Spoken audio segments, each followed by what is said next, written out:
was very mixed. We kept talking about that 2 weeks ago. Very mixed returns coming out of Greenville, Spartanburg, Anderson, Lawrence, Oconee, Pickens. People were all over the place, and it's going to be interesting to see where they land tonight. If I remember correctly, Ralph Norman won Greenville, right? Yeah. But it was pretty evenly split. I mean, he had, what, 22% or so? Yeah. The Attorney General had 22 or so, and Ms. Evatt had 20 plus or so, right? She did really well statewide. Yeah. So with where did the Ralph Norman supporters go? Of course, he endorsed the Attorney General, Alan Wilson. Do endorsements from candidates like that, do they mean anything? I kind of watched the Rock Hill area, and a buddy of mine up there said he felt like that it's kind of been kind of slow up there. Does that mean the Ralph Norman folks have just sort of been disappointed and they're staying at home? Well, one thing I'm also looking at is big counties. We have small counties and big counties. What are the big counties going to do? I mean, 57,000 people voted in Greenville County. That is absolutely incredible. Yeah. And it was split. Joey, you had the numbers almost perfect. Norman 24, Wilson 23, Evatt 23, and Reddy 18. So where's the Reddy vote going to go? Where's the Norman vote going to go? And if you're in, say, Berkeley or Dorchester, where is the Mace vote going to go? Yeah, and got to go somewhere. Ron Reddy did not endorse anyone. He stayed out. I think he re-endorsed himself. I think so. Yeah, maybe a writing campaign. Yeah. Yes. Speaking of endorsements, Joey, you seem to take a little bit of umbrage with Donald Trump co-endorsing Pamela Evatt and Alan Wilson. I got to say, and my buddy Mike Gallagher, he called me when the Washington Post article first hit. Right. Speculating, and you think he's going to do it? And I said to him, absolutely not. That would be the stupidest thing I've ever heard of co-endorsing a candidate. I said it's just not going to happen. Well, of course he loved it on Monday. Yeah. He had me back on the show to gloat because he was right and I was wrong. Yeah. For once. But yeah, I wasn't expecting that. I mean, we'd heard the rumors. Quite frankly, Dr. Smith, I thought it was probably one of our buddies, a consultant somewhere around the state, who had planted the story to try to diminish the original endorsement. But no, I mean, it turned out to be true. And I got to say, I think, honestly, if the lieutenant governor loses this race, I think she can give a lot of credit to the president because he kind of botched it from the beginning when he threw in the Henry Jr. aspect in the original endorsement. And then he comes back and he co-endorses, which does, I mean, you got to be honest. I mean, it takes away from the endorsement. I mean, he's basically, he didn't say it, but he's kind of saying, look, I got it wrong the first time. Here's what I should have done. But I'm going to save face and not, I'm not going to unendorse this woman.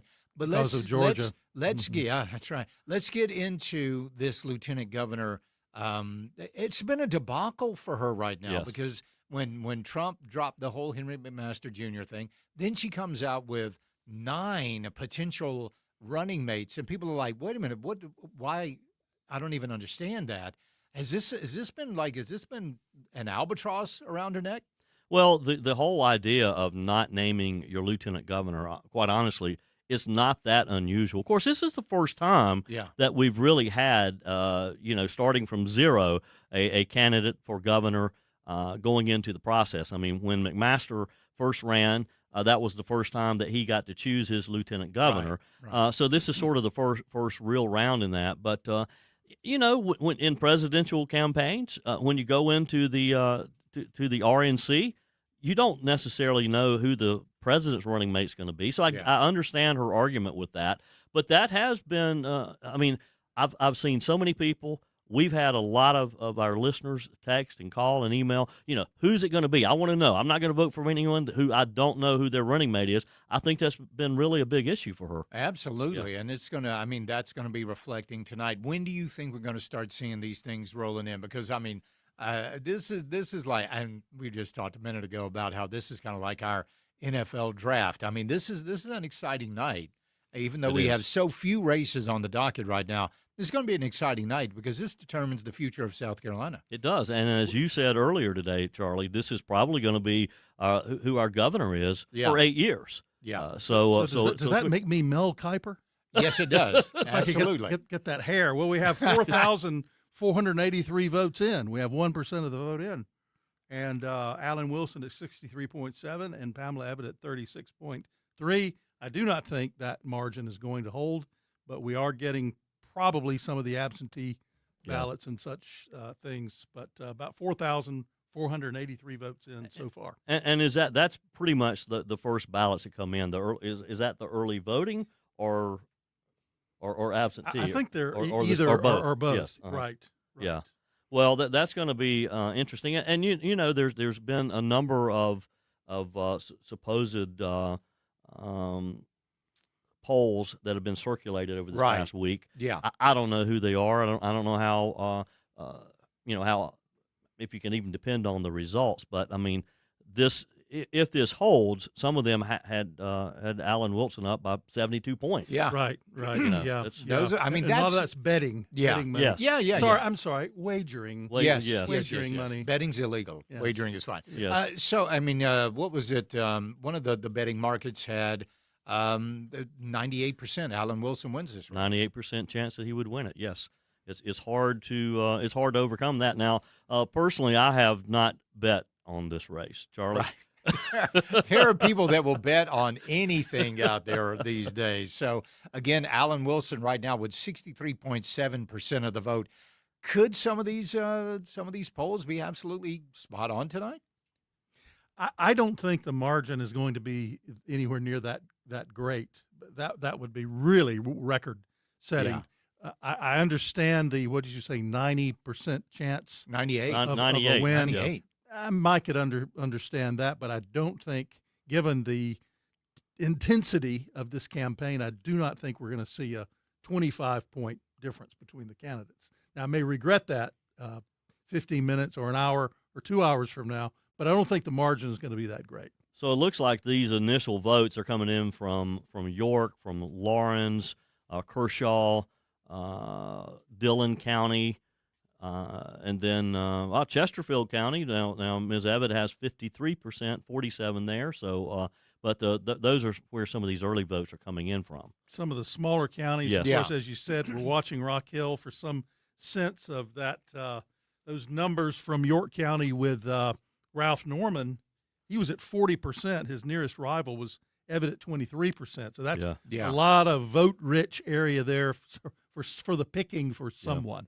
Well, and of course, Charlie, we have the 1st congressional district race that's going to bring people out. Especially down. Well, of course, only down in the Low Country, but you've got Jenny Costa Honeycutt.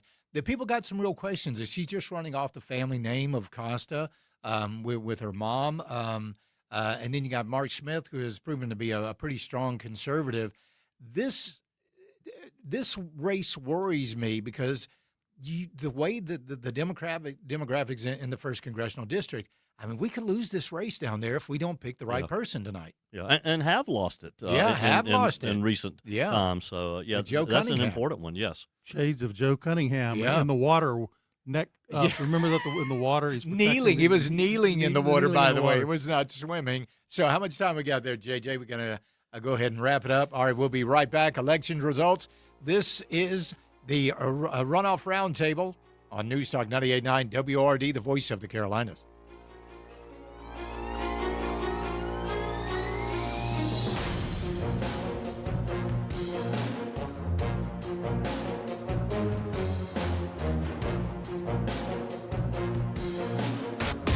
Listening to the South Carolina Runoff Roundtable, powered by Gosling Electrical Service, committed to serving our community on News Talk 98.9 WORD, the voice of the Carolinas.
Live from the Foundry in Greenville, this is live coverage of South Carolina's primary night ballot bash, powered by Gosling Electrical Services, with special thanks to the 4th District Republican Club on News Talk 98.9 WORD, the voice of the Carolinas. And we continue this special election night coverage, the South Carolina Runoff Roundtable, brought to you by Gosling Electrical Service. My friend Charlie James and Dr. Orrin Smith with us as we see some of the initial returns starting to come in. Guys, where are we now? Well, one of the races that I've been really interested in has been this Attorney General's race because, the real talk at the beginning was David Pasco when he came in. Democrat, lifelong Democrat, comes in, says he's a Republican. Now he wants to run his Attorney General. And that's when I think a lot of people started saying, hey, let's really pay attention to that race. But then when Stephen Goldfinch jumped into this and everybody was like, whoa, wait a minute, where did he come from? What's his deal? So this is right now it's Goldfinch has a little over 40%. Stumbo has 59%. Where do you see this race going tonight? What do you think people are looking for in an Attorney General? Well, if you look at the initial returns, a lot of it is geographic right now. I mean, you see David Stumbo doing real well in the upstate. The counties that Senator Goldfinch is winning presently are those in the lower part of the state. His Senate district down in the Grand Strand area. So, like Georgetown, he's taken a pretty good lead there with 66%. Florence County, 63%. But you got Stumbo doing well in Charleston. So it's amazing. Yeah. So, and that's one of the things. I mean, and Dr. Smith, when you look at South Carolina, you think we're all South Carolinians, but we are really different throughout the state, aren't we? Yeah, one of my old political science professors referred to it as the Greer-Goose Creek Irmo axis that runs down the middle of the state. And Greer is a pivotal part of that axis. Yeah, yes, exactly. Absolutely. The Berlin of South Carolina split between two counties. People are looking for different things depending on where you're from. I think it's always better to be from the upstate, and Pamela Evett convinced a lot of folks that she was from the upstate, but a lot of people in Horry County thought that she was a Myrtle Beach resident as well, which was helpful to her. I think as far as Attorney General, we continue to hear about crime rates. Stumbo emphasized that he was a prosecutor. I mean, technically, Goldfinch had been a military prosecutor, but once you had once one of the prosecutors was out, then you had a prosecutor versus a military lawyer senator. I think that probably was helpful to Stumbo, and being from farther northwest in the state, I think will be helpful to Did Stumbo. It surprise you that Pasco came in third in that race?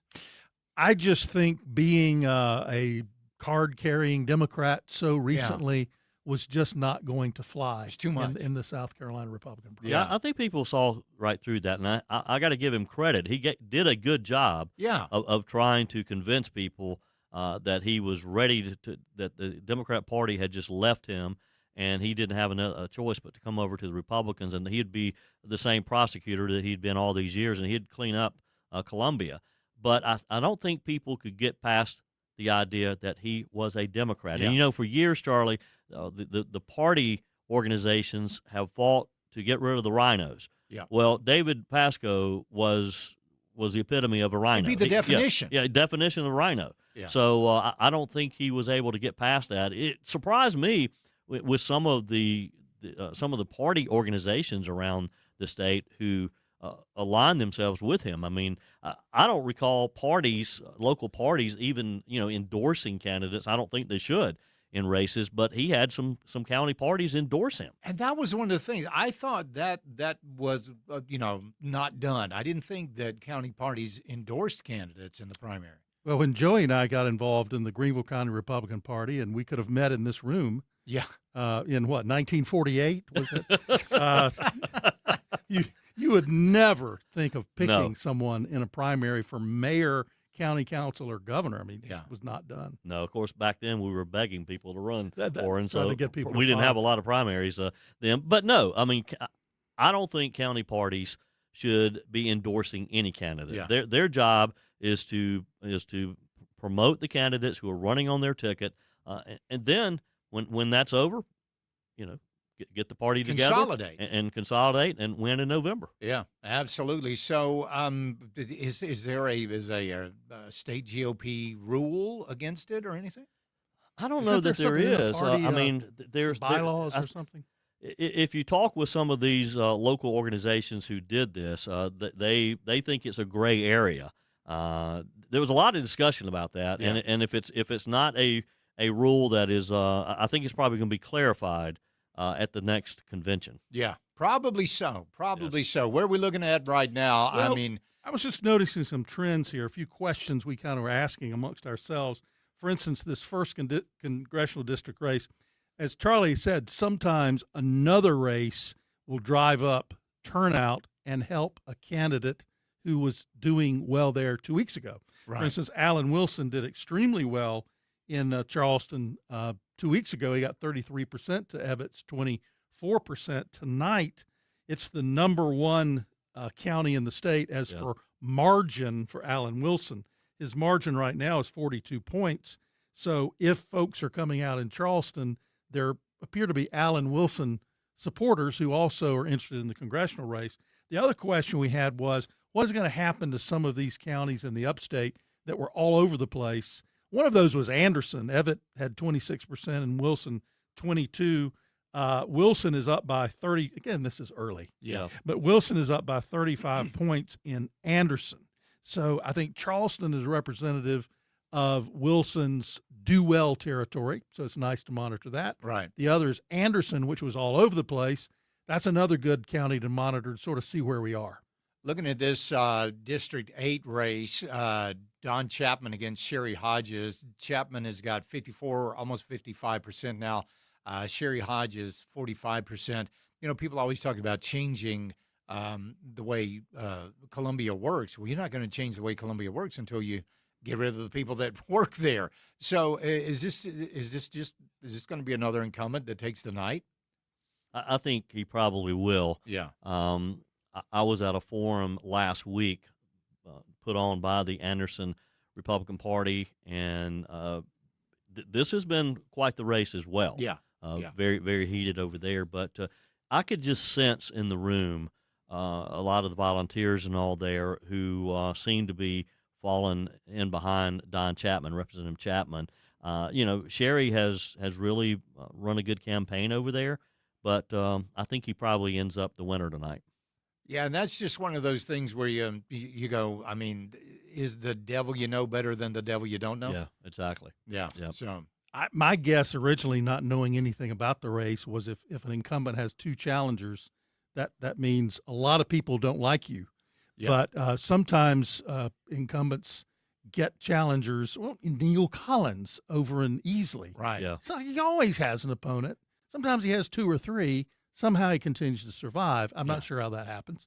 But sometimes the incumbents attract a lot of opposition but survive year after year. Yeah. Is it easier to remain an incumbent in a district like District 8 or something like that? Because you know everybody in the district just about. I mean, they're your friends. They're your neighbors.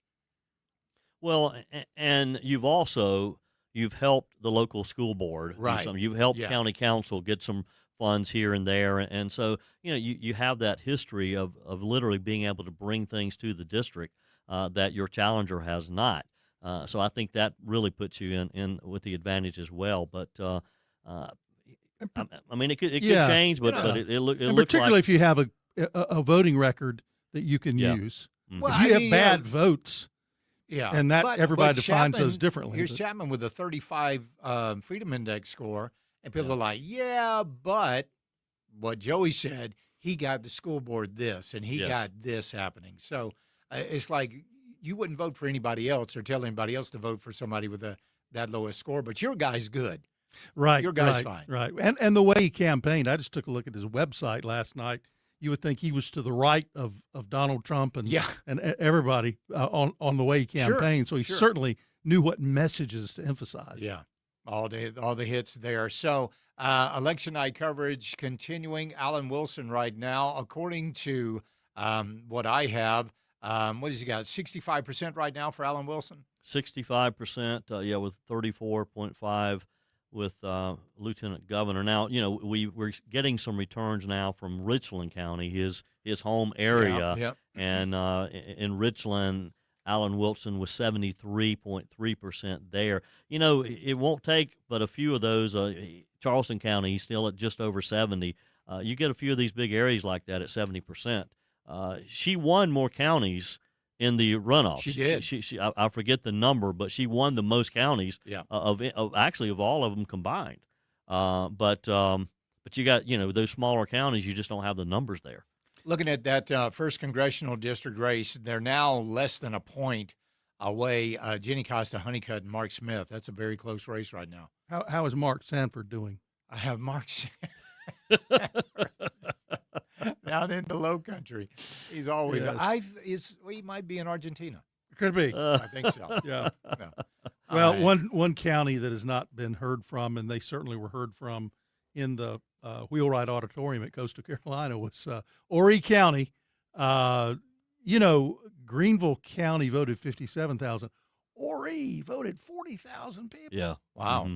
I mean, quietly, Horry County has become huge. But there was a 14,000 vote margin for Evett in Horry County.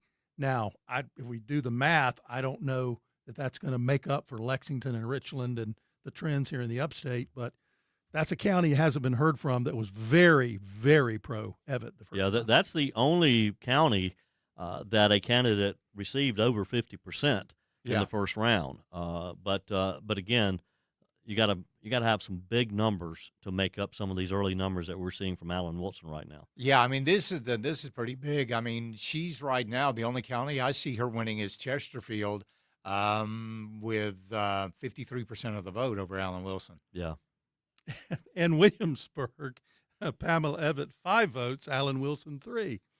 That's some voter turnout right tight, there. It's tight down there. That's some voter turnout right there.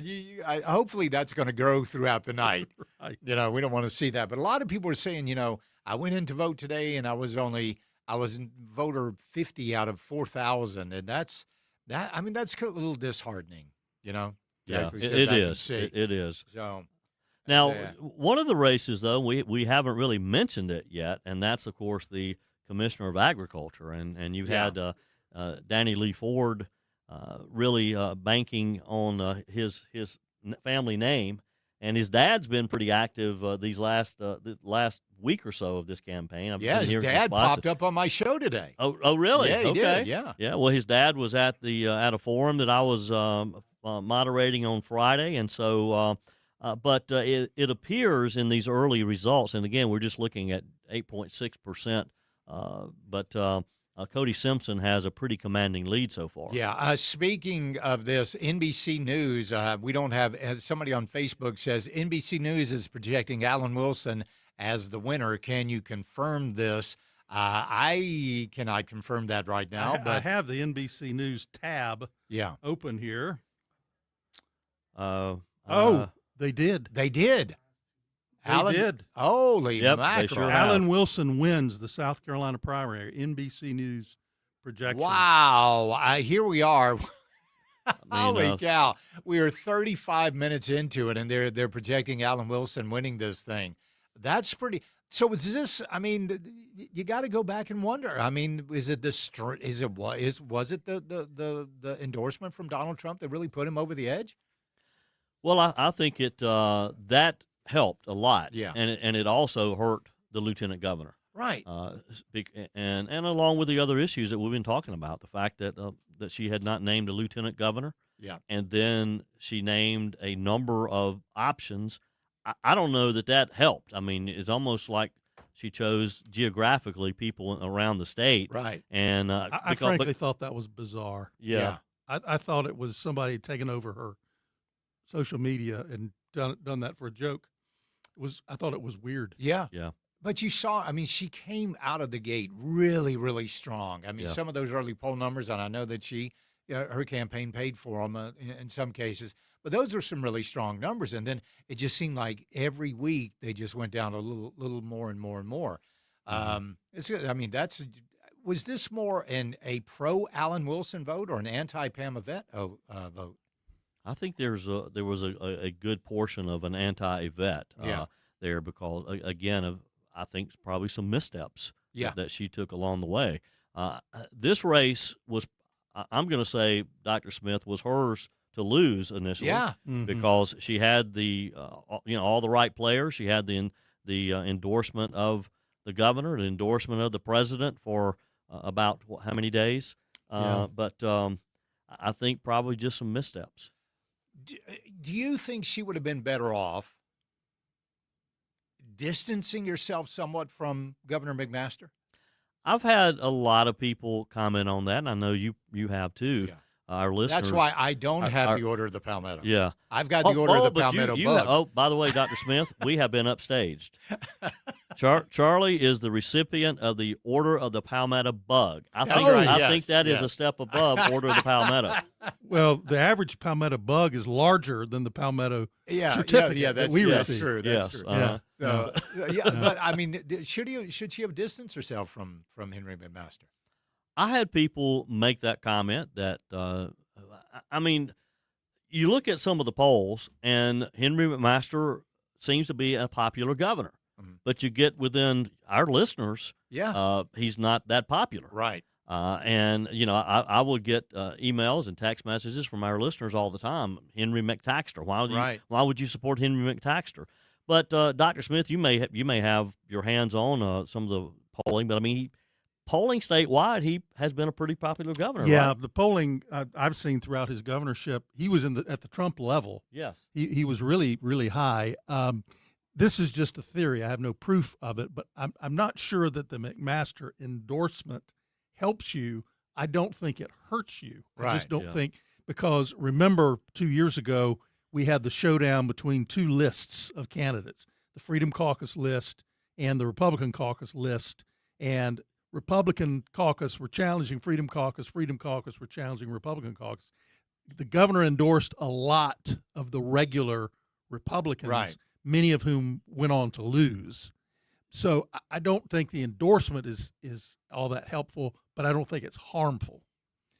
So I don't think it gave her the boost that she needed. Yeah. But I don't think it hurt her. I'm still scratching my head as to what exactly she did wrong, because she had so much momentum. And you even look at the wagering sites to see how far ahead she was a very short time ago in the perception of wagering folk. Just all of a sudden the bottom fell out. Well, and the other issue that I kept hearing was she didn't go to all the debates. Right. That's and if you look on social media, that was a recurring theme. Is I don't know what she stands for because she didn't go to the debates. Now, she missed the first one because, as you recall, there was a lot of controversy about that one, about the SCGOP charging some large numbers and all that eventually was worked out. But then she chose not to go to, I guess, the third one here in the upstate at Wofford. But a lot of people, they were offended by that. They wanted to see her on the stage. They wanted to hear what she had to say. And did that almost show a sense of entitlement? Like this is just mine, and I get to decide what I do? I suspect, and Dr. Smith, love to get your input too. I suspect that her consultants were saying, well, you're the front runner. You don't necessarily need to debate. Yeah. Would that be a good consulting advice? I advised her to debate. Yeah. I mean, the times that she was on my show, I've said you need to be in these debates. Yeah. Absolutely. Well, again, NBC News, is that CNN, JJ, that we were looking at? Fox News also declaring that Alan Wilson has won the runoff election against Pamela Evette. We'll talk more about that coming up. Is the runoff roundtable brought to you by Gosling Electric. We'll be right back as Charlie James along with Joey Hudson and Dr. Orrin Smith right here on News Talk 98.9 WORD, the voice of the Carolinas. You're listening to the South Carolina Runoff Roundtable, powered by Gosling Electrical Service, committed to serving our community on News Talk 98.9 WORD, the voice of the Carolinas.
listening to the South Carolina Runoff Roundtable, powered by Gosling Electrical Service, committed to serving our community on News Talk 98.9 WORD, the voice of the Carolinas.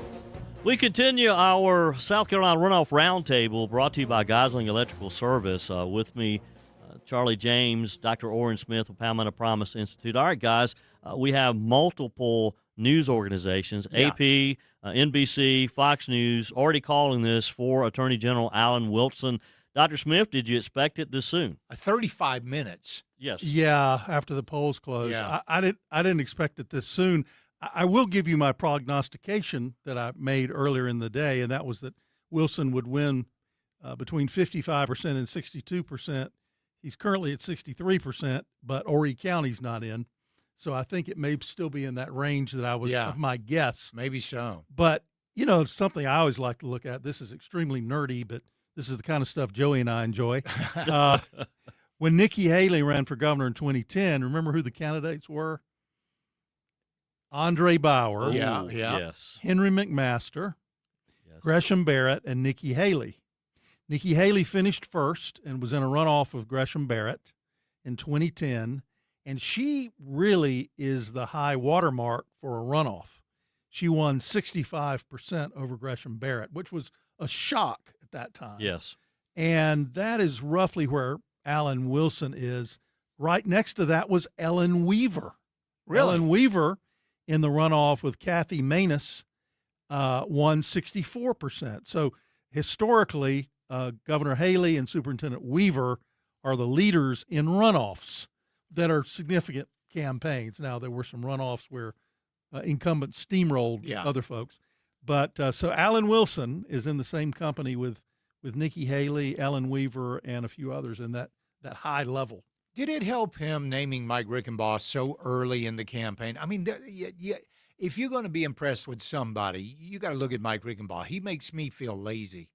In my life choices. Yeah. Well, it certainly did not hurt him. Yeah. And, I think having another person out on the campaign trail, you're able That's to a cover, good point. cover more geography, more fundraising. And what's not to like about the senator? Yeah. I mean, he's just a good guy. And so it certainly did not hurt the Attorney General by naming him. Well, and his wife is a tireless person as well. Yeah. So it's as if he got two running mates. Yeah. So you had lots of folks out there asking people for votes. One of the we haven't talked much about the Commissioner of Agriculture, Cody Simpson. I got him at 61, almost 62% right now. This is one of those races where I initially, when we had all those guys running, and these are farmers, these are just salt of the earth people, I thought, I could see any of these guys winning and I'd be okay with it. But this has been a big night for Cody Simpson right now. Let me just say it, if I may, one of the nicest guys I've ever met in my life. Yeah. I think he's going to be outstanding. He's going to be a humble yet knowledgeable servant of the people, and I'm very excited about his opportunity if these numbers hold. And this is one of those, and that's one of those positions because we haven't had anybody really to run in this one for a long time. And now people are like, what exactly does the agricultural commissioner do? I think it really brought a lot of people to the table as far as the plight of the farmer here in South Carolina. Well, that's a big agency. I mean, it's huge. It's not just farming; it's restaurants, and it really touches the consumer in a lot of different ways. This was a tight race after June 9th, but there's nothing close about it right now. Yeah. I mean, Cody Simpson walked out. And the Trump putting out that last video endorsing Cody Simpson again, it's just another one of those things. And robocalls. I was at my mom's, I was at Nana Hudson's house today, and her phone kept ringing 3 times while I was there, and it was a robocall of President Trump encouraging her to go vote for Cody Simpson. Yeah, and that's next level. It is. Hey, when you can get Nana. So it seemed to me like Danny Ford jumped into the race a little late. He did. Yeah. Yes. So that's never a good idea in my point of view. But he made a good point. I heard him speak Friday, I guess it was, and his thing was that nobody thought he had a chance, right? And he was in the runoff. Yeah. I know Danny Ford to a degree. I've known his dad. My wife's from Clemson, and a lot of our family know them. And it was just something you never actually, we never thought Lee Ford would run, because that's what most people know him as, is Lee Ford. Yeah. But he's done well. And I'll have to say, from the first time I heard him speak to the last time I heard him speak, he had his campaign speech. He really improved over those few months. Yeah, that breakfast on Friday, I thought he got a really good response from the audience. Yes. It was really, really good. I kind of wonder if his name had been Sweeney, how he would have done. Well, it could have been Danny Lee Ford Sweeney. Yeah, exactly right. So again, that's an interesting race. Looking down in the 1st Congressional District, that race is tight. Mark Smith versus Jenny Costa Honeycutt. But then again, when you look at the Democrats on that one, Mac DeFord is winning that race for the Democrats at 50%. But that's another one against Nancy LaCour. I mean, that's a pretty tight race for the Democrats down there. That's going to be an interesting race. I mean, right now, Republicans are outpacing the Democrats as far as showing up at the polls. That's another statistic that we talked about 2 weeks ago, and it was kind of alarming for the primary 2 weeks ago. The Democrats voted 79% of the Republicans. 79%. The closest that I found in the past was 65%. So that's really significant, really tight. Not sure what's driving that exactly, but could it be demographics? Could be demographic. Could be some kind of a backlash. Yeah. But maybe not a South Carolina issue. Maybe national issue. Could have been something to do with the redistricting. Yeah, plan, that might be something. Don't know, but 79% of the Republican turnout. Well, let's talk about that redistricting real quick. Do you think that came back to bite Pamela Vett? It did. I don't know that it was fair, but it did. Yeah. A lot of people felt like that. What I've heard over and over is that the governor, and because she was so closely aligned with the governor, the governor and the lieutenant governor did not deliver the redistricting for President Trump, so he withdrew basically. But you got to remember, the president knew that redistricting wasn't going to happen when he endorsed her. Yeah. The state Senate had already shut that down by the time he endorsed her. So that wasn't a fair argument. But that's something that did because there was a perception out there. She was tied to it. That they didn't do their part. Yeah. So that's just. I mean. So the stars just aligned for a bad night for Pamela Vett. Yeah. Again, I can't put my finger on exactly one thing. It was just a mixture of things. Is this one of those things that people like down in the Low Country, Gibbs Knots down there, and these political science professors, they're going to be digging into to try to find out exactly what happened with this campaign?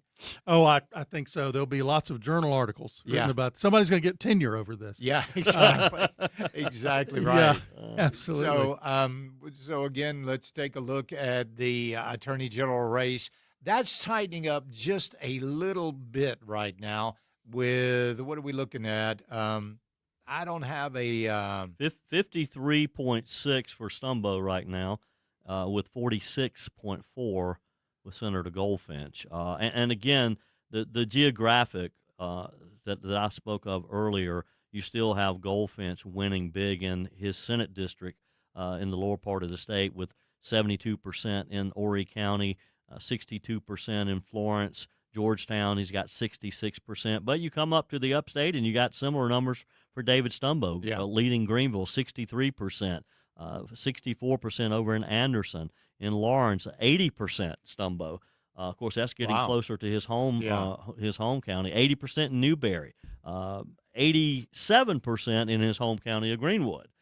So those numbers, and again, I think we're probably going to see the only upstate county that Senator Goldfinch is doing well in is Cherokee County for some reason, where he leads with 55%. That is interesting. And this, and like I said, again, this is a guy that people are like, where'd he come from? And why is he there? Who put him there? Lots of interesting theories about that the establishment put him in there to protect him or to protect them. So everybody's talking about corruption. That was one thing that Pasco really hit on very hard in his campaign. Do you think that Stumbo's going to? I asked him on the show this afternoon. He said he's going to be looking at working with SLED on corruption as well. Yeah. Well, I'm sure he will. I mean, I think he's been a good prosecutor. Yeah. And he's just a great guy. He's a nice guy. I think he will do an excellent job. How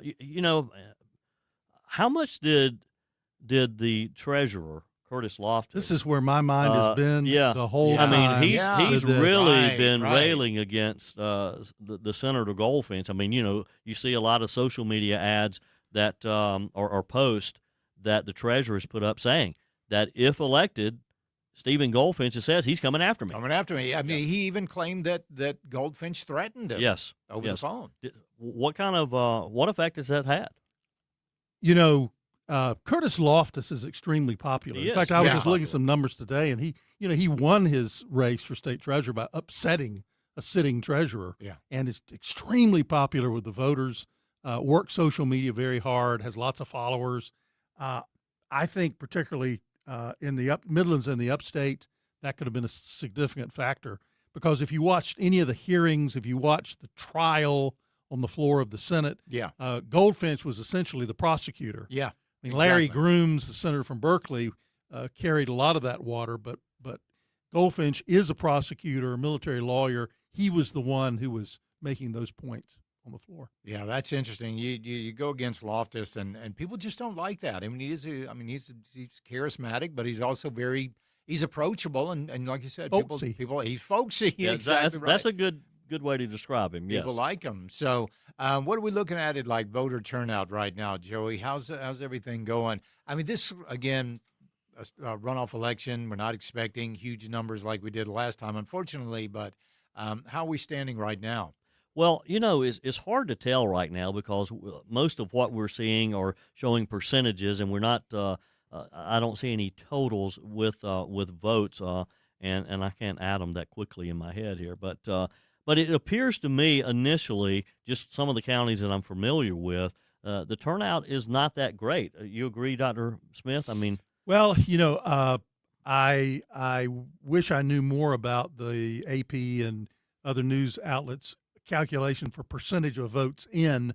Yeah. And by the way, I flunked the lowest level math course taught at Clemson University. Oh, thank you. So, but that's disappointing. Not an algebra. I thought you were a math whiz. No, not an algebra guy. That makes me feel but I will so say much this. I will say really. this: if 68,000, let's say 70,000 votes total reported is 20%. Yeah, 1/5. If you multiply that times 5, you're looking at significantly less or fewer votes than were cast in the original primary. Exactly right. We'll be right back with more Runoff Roundtable right here on News Talk 98.9 WORD, the voice of the Carolinas.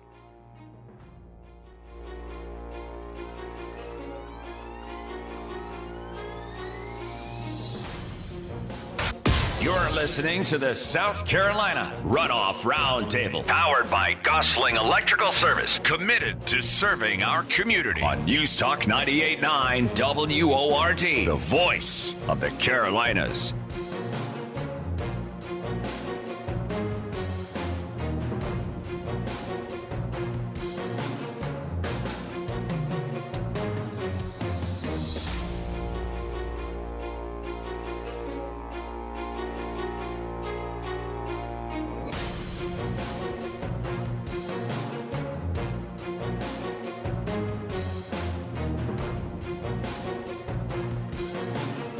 Not just daily. Real-time updates. Not just hourly. A lot can change in the space of an hour. We update you minute by minute. To move so fast, you got to be up on it.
And now, live election night coverage. News Talk 98.9 WORD, the voice of the Carolinas.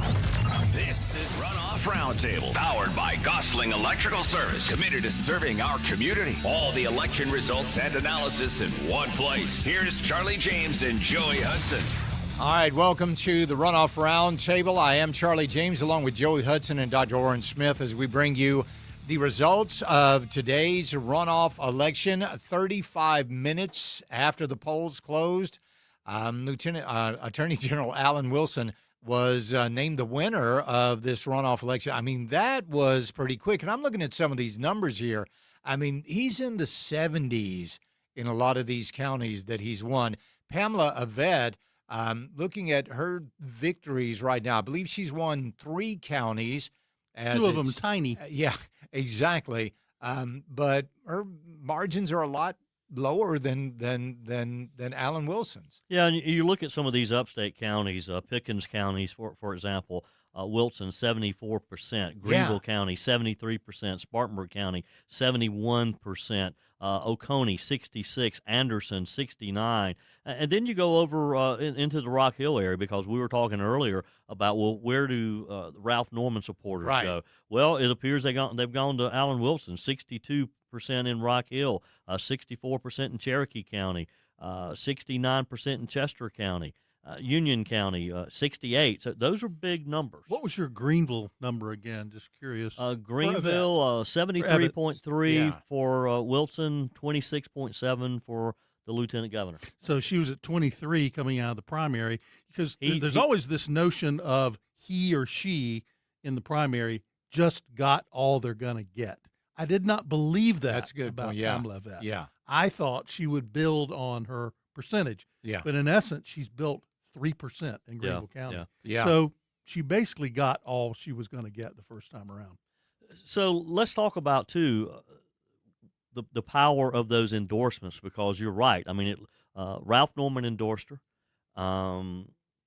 Josh Kimball endorsed her. Nancy Mace endorsed her. I'm sorry, endorsed the Attorney General.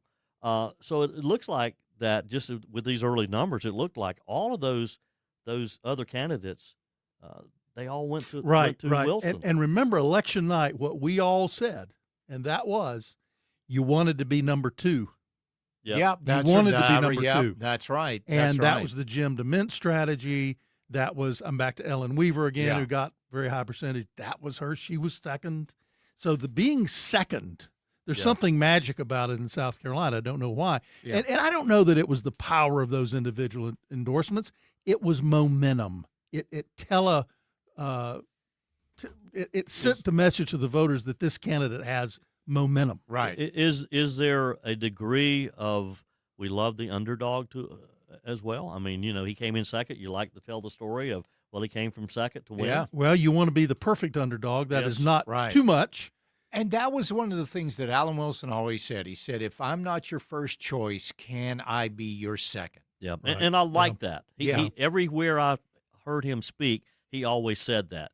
And it came across as genuine. Yeah. Hey, consider me. If you can't vote for me now, I hope you will next time. Had a caller on the show today that said every time she saw Alan Wilson speak, he always asked for her vote. Yeah, I can see that. He didn't assume that she was going to give it to him. He asked her for it. Now, Joey, you said something very interesting during the break. You said this was a South Carolina election. Yeah. Tell everybody what you meant about that, because I believe you're absolutely right. Well, I'm curious what your on-air version of this is going to be. Yeah. Well, it is. And again, coming from someone who's lived here my entire life, you had that Ohio aspect to the lieutenant governor. And again, I like Pamela Aved. I think she's done a good job as lieutenant governor. She's done what a lieutenant governor is supposed to do. Defer to the governor. Right. I mean, and she's done some people were critical. Well, what has she done? Well, she's done what Henry asked her to do. I mean, and that's what you're supposed to do. But she is from Ohio. Right. And as much as I liked her, I've been concerned from day one that was going to be a factor as well, because you get people who've lived here their entire lives. Now, it came up in the debate, and of course, it was the last question. She turned it. She flipped it. She turned it magnificently because the Attorney General brought it up, and he always brought it up, and she turned it around on him. And I thought, well, gosh, that was a great response. And you've seen some people online saying, well, I wasn't born here, so I guess he doesn't want my vote. Yeah. But obviously, a lot of people did not bother, and so they did. But it's a South Carolina race, and the Attorney General had his campaign team were pretty much South Carolina boys. Right. She had they all sounded kind of like us. They did. Yeah. They did, and she had a group of people that they were part of the Trump team. Right. But they weren't from South Carolina. Did that play a factor? I don't know. Well, one factor I noticed, and I didn't realize we were going to be on video today. Where's the camera? Yeah, it's right in front of you, right in front of your face. Yeah, I can do my there you go. I can do my show and tell. Yeah. I briefly did some political consulting back in the day, and you always switched, no matter how negative your media was, you always switched to positive at the end. Yeah. Particularly if you had any chances you might be ahead. Have you noticed how sweet Alan Wilson's TV has been? Yeah, it's with the his family kids. stuff. Yeah. And then this postcard comes with Alan Wilson, soldier, public servant. So right.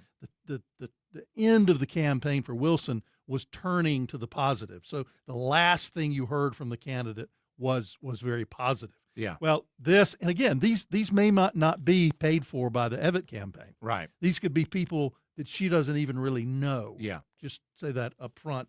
But, who do you call a corrupt, self-dealing politician? I call that Alan Wilson. the Tony Soprano flyer. And then the double Tony Soprano here. Yeah. These hit really late. Yeah. You don't normally do this that late. You switch back to positive. So I'm just wondering if that might have backfired. My wife does graphic design. Yeah. And I got a flyer. It was fairly early in the campaign from Alan Wilson. And I was looking at it, and I handed it to my wife, and I said, tell me what you see in this ad. And she said, there's a target over him. He was in, there were lines, lines going, the crosshairs. Yeah, and the crosshairs were over Alan Wilson. And she said, yeah, that's absolutely subliminal. Somebody that knew what they were doing posted that. And I thought that is very interesting to see. Mm-hmm. But going back to one thing you said, Joey, Pamela Vett, when you meet her, she is one of the nicest people you will ever come across. Yeah. She is gracious. She is kind. She remembers you. When you talk to her, you're literally the only person in the room. And that I really admired about Pamela Vett. But I think a lot of people had questions about her as governor.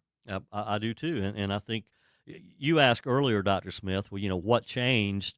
I don't know that 2 weeks. I don't know if any one thing changed. I think it was just a combination of a lot of these things that were sort of brewing in the background. The fact that she's from Ohio, the fact that she did not really separate herself from Henry McMaster, and Alan always talked about as far as her role as lieutenant governor, he would always talk about she's out cutting ribbons, trying to really say she hadn't done anything. Yeah. But I know for a fact that she has been probably one of the busiest lieutenant governors we've ever had. She was out there constantly, visiting with these businesses, being involved in recruiting business to come here. So, but it's the perception was that the job really wasn't a serious job, right. and I think Alan Wilson did a magnificent job of painting that perception.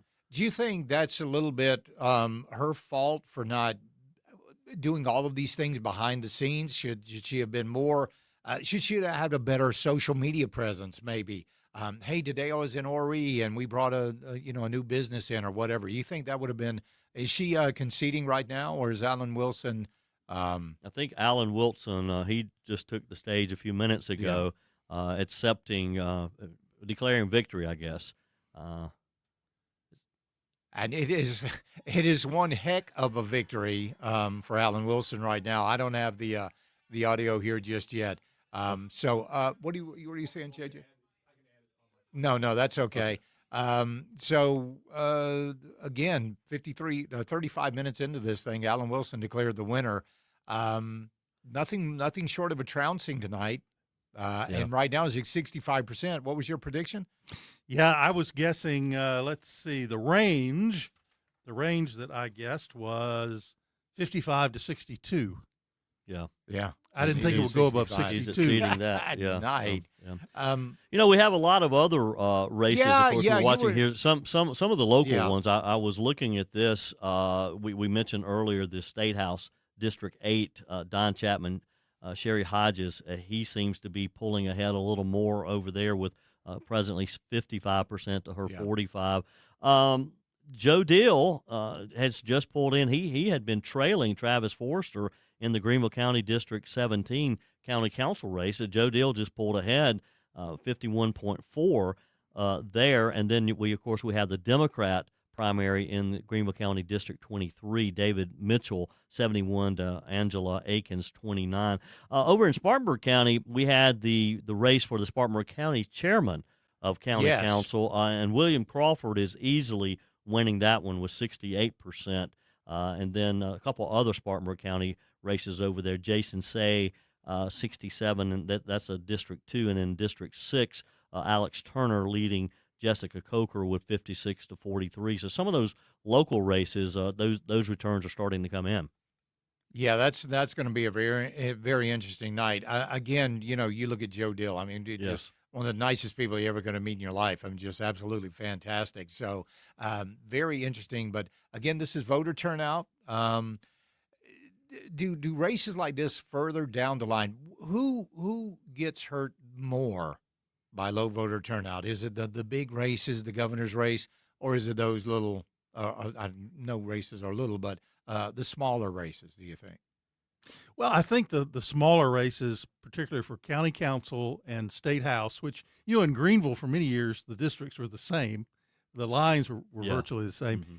You have the ability, if you're willing to do it, you can come up with how many votes you're going to need per precinct.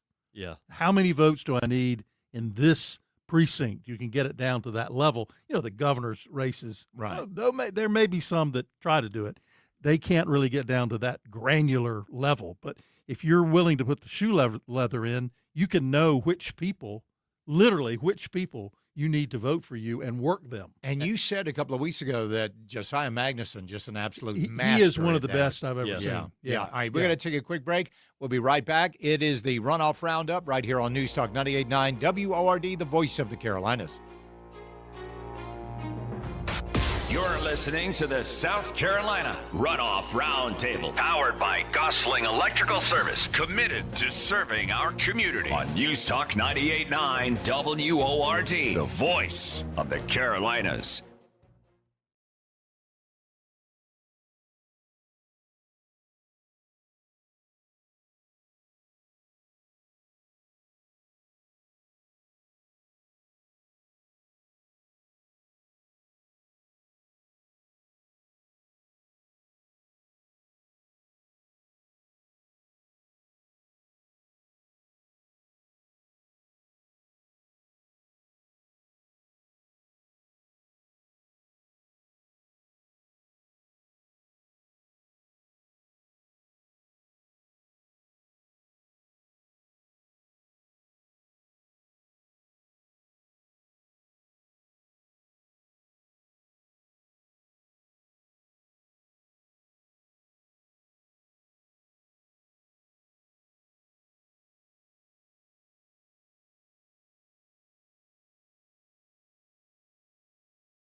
listening to the South Carolina Runoff Roundtable, powered by Gosling Electrical Service, committed to serving our community on News Talk 98.9 WORT, the voice of the Carolinas. All right, welcome back to the Runoff Roundtable. I'm Charlie James, along with Joey Hudson and Dr. Warren Smith, as we bring you the election results tonight. Joey, we got another race called in this election pretty quickly.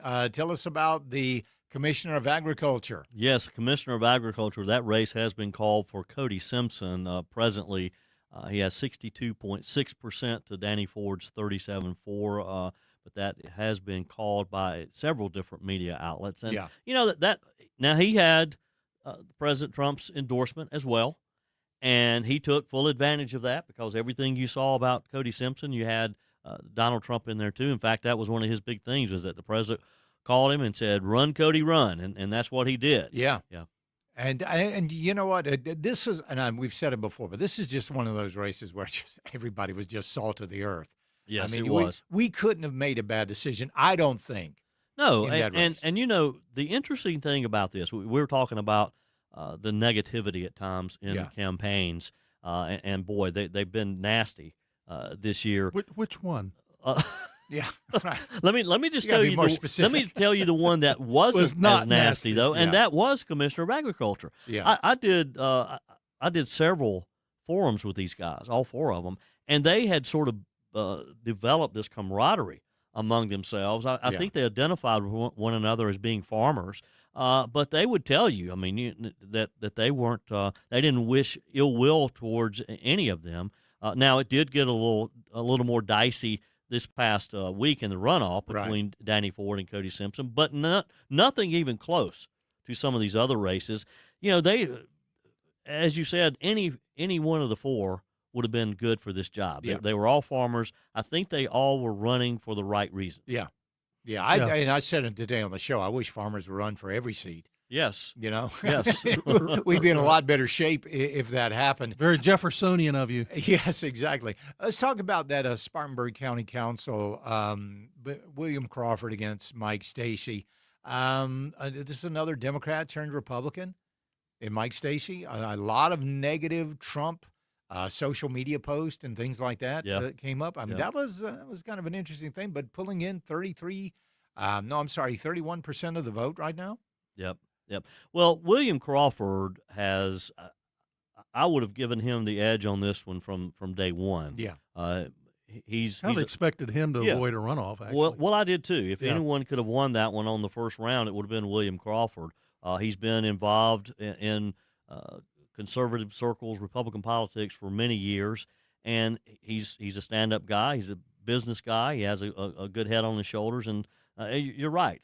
I expected him to win that one outright in the first round, but it doesn't surprise me that he's doing so well today.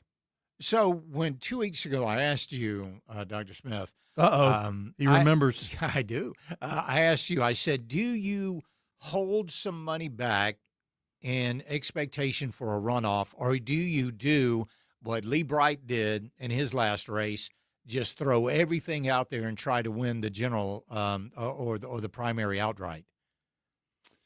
I think when you have a multiple candidate primary, like we did, it's easier to hold a little bit back, because if you're second or third, probably doesn't matter quite that much. Yeah. But you've got to be in the final two.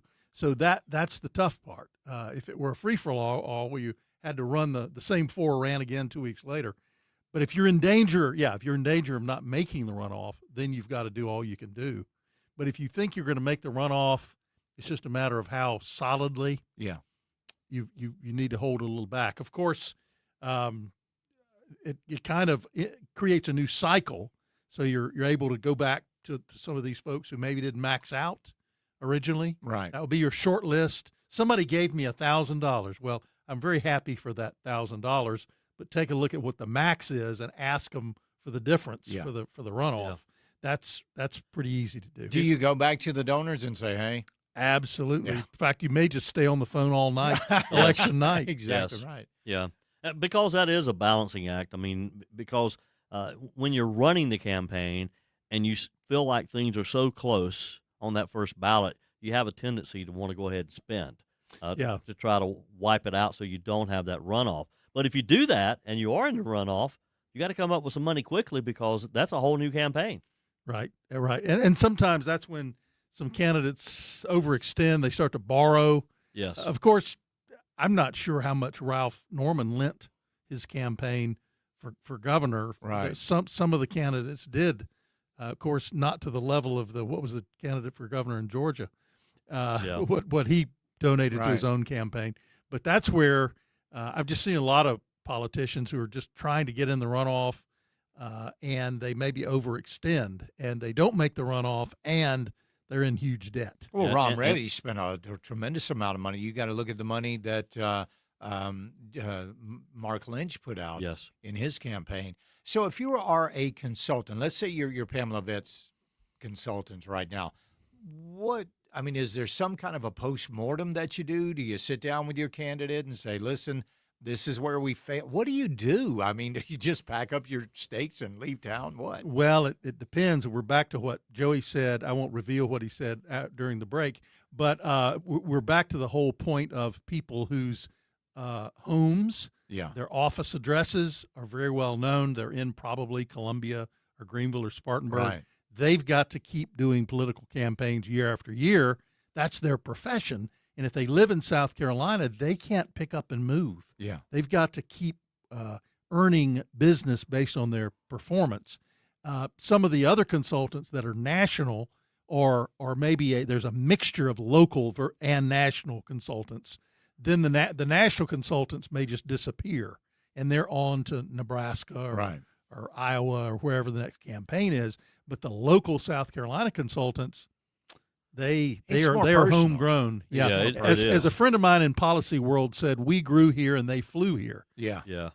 Well, and that's a tough time, and I've been in that situation over the years as well. Having been involved in a campaign, a losing campaign, there's still work to be done tomorrow and over the next few weeks because you got to close it down. You got to file your final reports. And that's a tough time. That's a tough position to be in because you failed. Yeah. But you still got to wrap things up. And as Dr. Smith just said, if you're a state consultant, it's going to be hard to find another job if you've just come off of a loss, and especially as people over the next few weeks, if they start sort of quarterbacking this and trying to pick it apart, what did we do wrong? That really it's going to be hard to find a job. How personally do the candidates take this? Pretty personal. I mean that's it's a you put your whole life into this. Yeah. I mean, this is all they've been doing for months now, and it's a big letdown when you don't come out on top. Absolutely. I mean, David Stumbo was in the hospital on Saturday. Yeah. I mean, it's a grueling thing to be out on the campaign trail. I mean, just in the state of South Carolina, I couldn't even imagine nationally. But it's a grueling task to get out there and run for office. And I heard your speculation on what was going on with Davis. Did you ever you had him on the show? I had him on the show. So what did he say? I mean, just exhaustion. He didn't go into details, but that's I mean, you can get dehydrated, you can get just overly tired and wear yourself out. Oh yeah, easy because they're getting up early in the morning, staying up late at night. They're doing a lot of I mean, it's not unusual for Stumbo or any of these statewide candidates to wake up in Charleston County and end up in Greenville County. Yeah, it's a pretty easy thing to do. So again, Cody Simpson winning this. He's picking up 90,423 votes. Danny Ford at 53. This race has been called. He's got 62.8% of the vote. Still looking at some of these other ones. Joe Dill. Let me refresh this screen here. Joe Dill is still leading Travis Forrester 51.4 to 48.6 over there in District 17. Sherry Hodges 46 to 53, losing that right. Well, she's behind Don Chapman right now. Yeah. So so let's now look at what happens between now and November. What do these people start doing? Well, and that's a good question too, because how serious do they take the November elections? You have to, but to a degree, you look at this geographically. South Carolina should be a red state, but what does Alan Wilson do now? He starts raising money because he's still going to have to spend a lot of money. I'm hearing a lot of positive things about this Democrat candidate.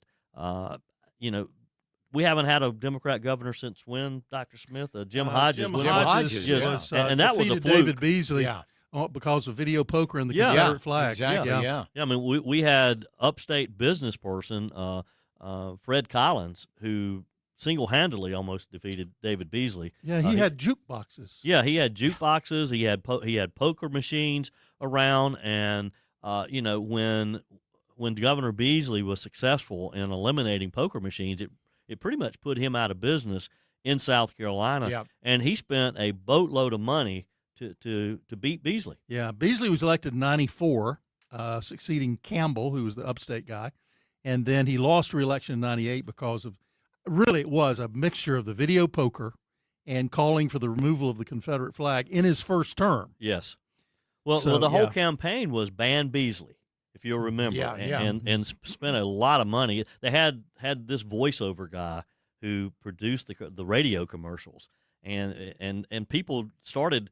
He had such a unique voice, and the spots were they were funny actually. Yeah. Well, the TV version was even worse. Even yes, because he was talking about the fact that Georgia had a lottery.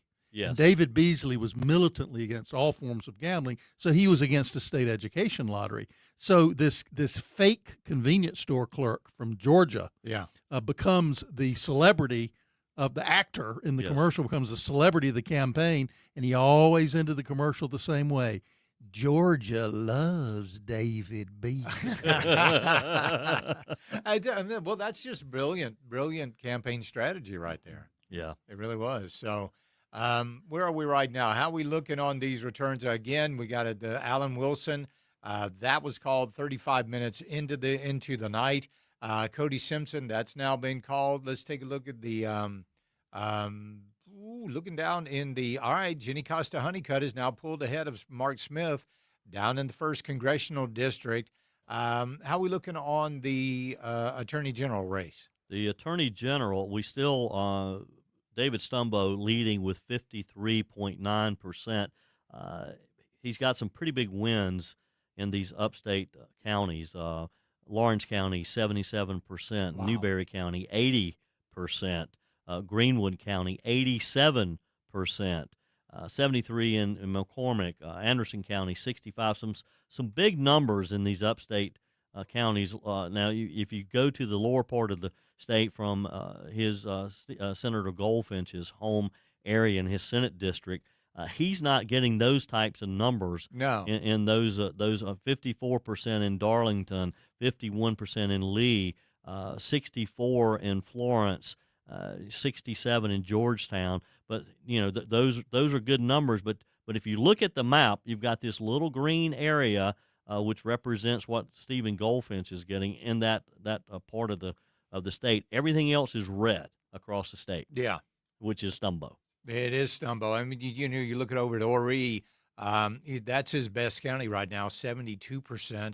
But he's just not matching what Stumbo's doing across the rest of the state. So that's very interesting.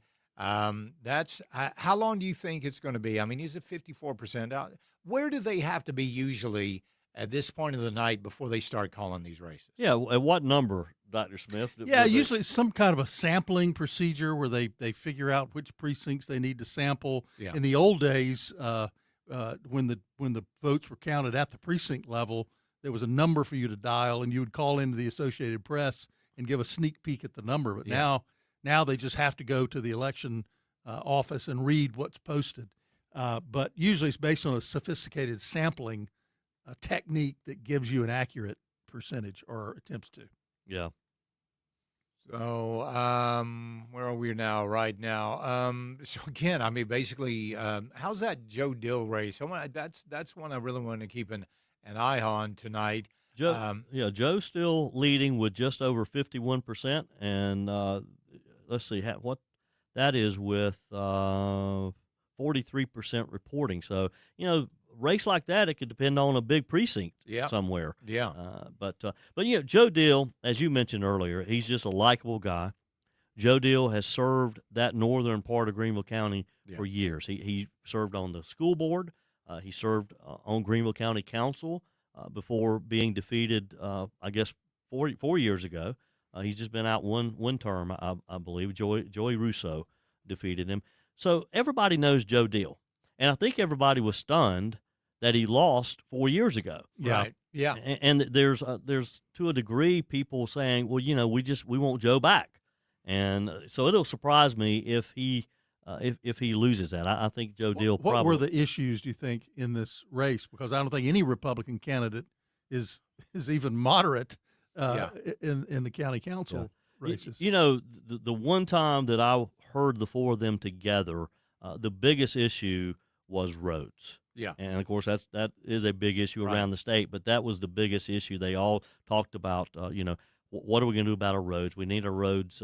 And of course, Greenville County's talking about another penny or so for roads. And Exactly. I don't think Joe Deal, if Joe Deal's on that council, I don't think he's going to be voting for anything else, any additional taxes for roads. Yeah. I mean, that's that constant that if they did fix the roads miraculously, what would politicians in South Carolina have to run on? Right? what would their slogans be? Right. Kill the income tax, build the roads. Yeah. Yes, All right. yes, Let's talk about that. Everybody was talking about killing the income tax. How do we do that? And then how do we move on to the property tax? Because that's the next one, the next domino to fall, I think. Well, if you do both of those, I think the sales tax will be 25%. Yeah, it would have to be. Every policy organization and has their opinion about this, but to me, and this is unorthodox, or it's at least not popular. It's orthodox, but not popular. Is that you need a little bit of each to keep the three-legged stool in place, right? So that the economy does weird stuff. You're not dependent on one or the other.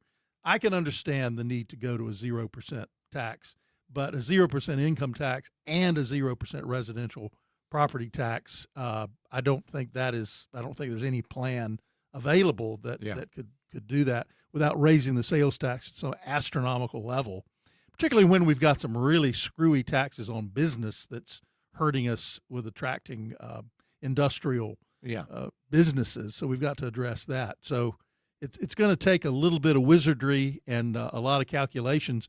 And fortunately, we have people that can do that and advise us. So I'm hoping General, soon-to-be Governor perhaps Wilson, will bring in some of those folks and craft a good, solid plan that literally predicts income and bases all of this on a sophisticated analysis as opposed to just sort of political promises. And if I remember correctly, though, Attorney General Wilson, of all the candidates running, when you asked that question, he seemed to have the longest point of time before he felt like we could totally eliminate the income tax. Yeah. I mean, the lieutenant governor was saying, I'll do it immediately. 100 days. In the first 100 days. Yeah. The other night, he talked about this 3 to 5 year plan. I was very impressed with General Wilson for putting it in those terms. Yeah. Because the natural thing to do to get votes, the other natural things to do to get votes is say that you're for gambling. Yeah. And you'll just let the people vote. I'm beginning to think that particularly with the Christian conservative groups, that was a factor here in the last couple of weeks. We haven't really even talked about that issue. Absolutely. Yeah, Well, let's talk about it. In. Let's talk about it when we get back. This is the Runoff Roundtable. I'm Charlie James along with Joey Hudson and Dr. Orrin Smith. We'll be right back on News Talk 98.9 WORD, the voice of the Carolinas.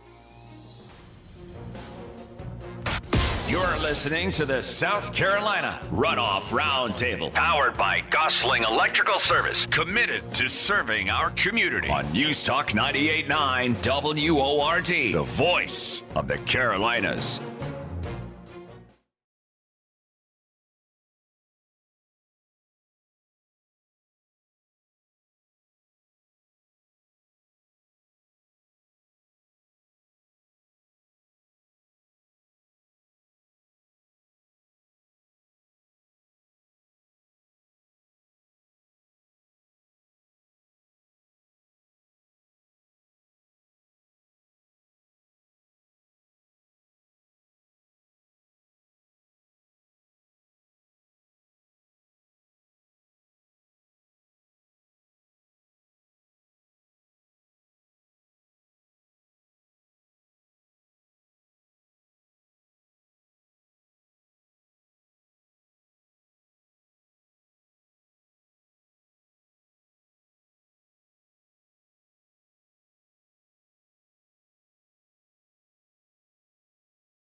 listening to the South Carolina Runoff Roundtable, powered by Gosling Electrical Service, committed to serving our community on News Talk 98.9 WORT, the voice of the Carolinas. All right, welcome back to the Runoff Roundtable. I'm Charlie James along with Joey Hudson, Dr. Warren Smith, as we wind down the runoff election of 2026. Like we told you, 35 minutes into this race, Alan Wilson was determined to be the next governor candidate for the GOP. And ultimately, I mean, that would have to be a pretty big surprise for the Democrats to come in and pull some sort of an upset in November, wouldn't it? Well, yeah. If you just look at our state overall, it would be a big surprise.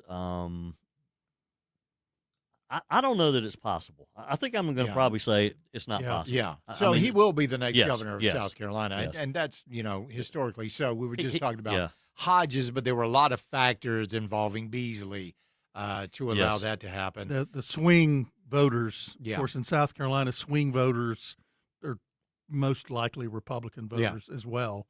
But the swing voters went away from Beasley and toward Hodges that year because of all those weird factors that were in play. And you just don't have – I mean, Alan Wilson would have to just do something really stupid to screw this one up. So, have there really been any surprises tonight? I think the margin for me, Alan Wilson over Pam Vivette, that was surprising. I thought maybe that I know your predictions, Dr. Smith, but I thought it was going to be a little tighter race than that. Yeah. I think when it feels like the ground is shifting toward one candidate, I tend to say, let's not go with that. Yeah. Let's take a look at what the reality is. The reality is it's very tight. So that's why I was in that 55 to 62. I am surprised it's more than 62. Yeah. Really surprised, at least at this point. I am too. I mean, I never thought – and they both were saying that well, Alan Wilson told me on Friday that his internal polling was very good. Yeah. I mean, he is very confident Right. that he was going to win, and he said big. He didn't give me any specific numbers, but the lieutenant governor, she seemed to think that she was still in the race. That it was going to be a close race. But this is I would have never bet, and I don't wager, Dr. Smith, but I would have never wagered that it would have been this decisive. So, and you said that she felt like she was still in the race. Do you think truly she did? Well, she sounded convincing. Yeah. And here's what her strategy was.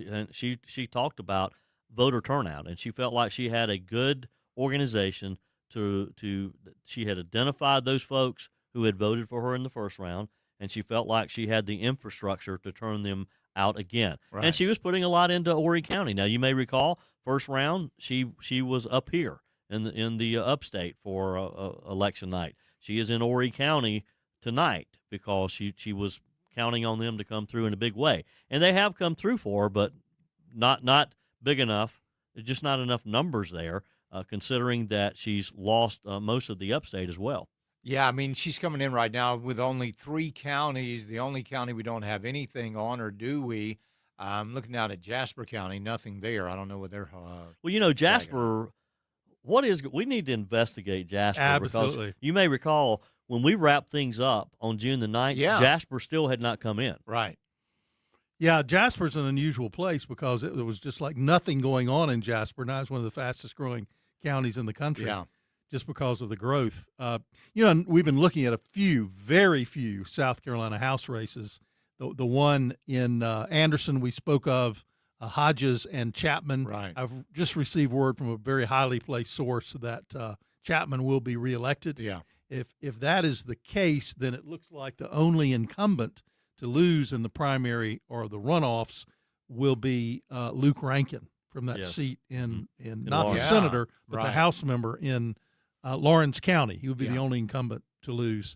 The other 2 races in play are down in the Low Country, District 99. That's Mark Smith's seat. Yeah. The seat he's leaving to run for Congress, and a pretty tight race there. And then another district, District 96, also went to a runoff. But really, those are the only runoffs. We have no Senate up this time, so pretty quiet night as far as the House of Representatives. Yeah, and speaking of Mark Smith, if you look at the first congressional district, right now it looks like he is going to lose that based on what we know at this point. Yeah. Jenny Costa-Honeycutt with 52.8% of the vote. If that continues to trend in that direction, she's going to be the next Congresswoman from the first district. Well, depending on if she wins that the general coming up in November. True. Democrats, again, knowing the demographics of the Low Country, knowing how, and even, Nancy Mace, I was talking with somebody a few weeks ago when I was down in Charleston. They were like, Nancy knows that district is turning purple. Yeah. Yes. So that's going to be a coin flip, really. So who are the Democrat candidates? Do they have a runoff? Do they have a runoff in the first district tonight as well? Retired admiral. Yes. Right. And the candidate, there was also a veteran who ran there it is. 4 years ago. Nancy LaCour and Mac DeFore. She's a retired admiral, and he ran either 2 years ago or 4 years ago. So right now, LaCour is winning that runoff. Yes, by about the same margin. So we could have two female candidates facing off in the general election. That's going to be very interesting to watch and this is where maybe that whole redistricting thing actually not redistricting comes back to bite us. Mm-hmm. Because if we could have gotten rid of that one of the 6th and redistricted that, we could have two Democrat congressmen or congresspeople from South Carolina. Possibly. Yeah. Now there was the argument too, though, that by the map that we saw, some were arguing that it might make it easier to lose those two seats in the Low Country. I don't know. I didn't have enough time to really dig into the map. And we didn't have a full set of data because so many folks have moved into South Carolina. We didn't really have the access to that data to know exactly how that played into those cases. But, yes, that first district, I remember when the state Senate was up, it was in 2020, when the state Senate was up, the whole Senate was up at the same time. Yeah. There were Republican senators that were already trying to decide if they lost how their area would maintain some support on the Finance Committee. There were 3 Republican senators that I think they were already making plans to pack up their offices because they thought the whole Low Country was going purple, and then they all won, and they've been reelected since. But that's it's still a concern. Now, one of the districts that was held by a Democrat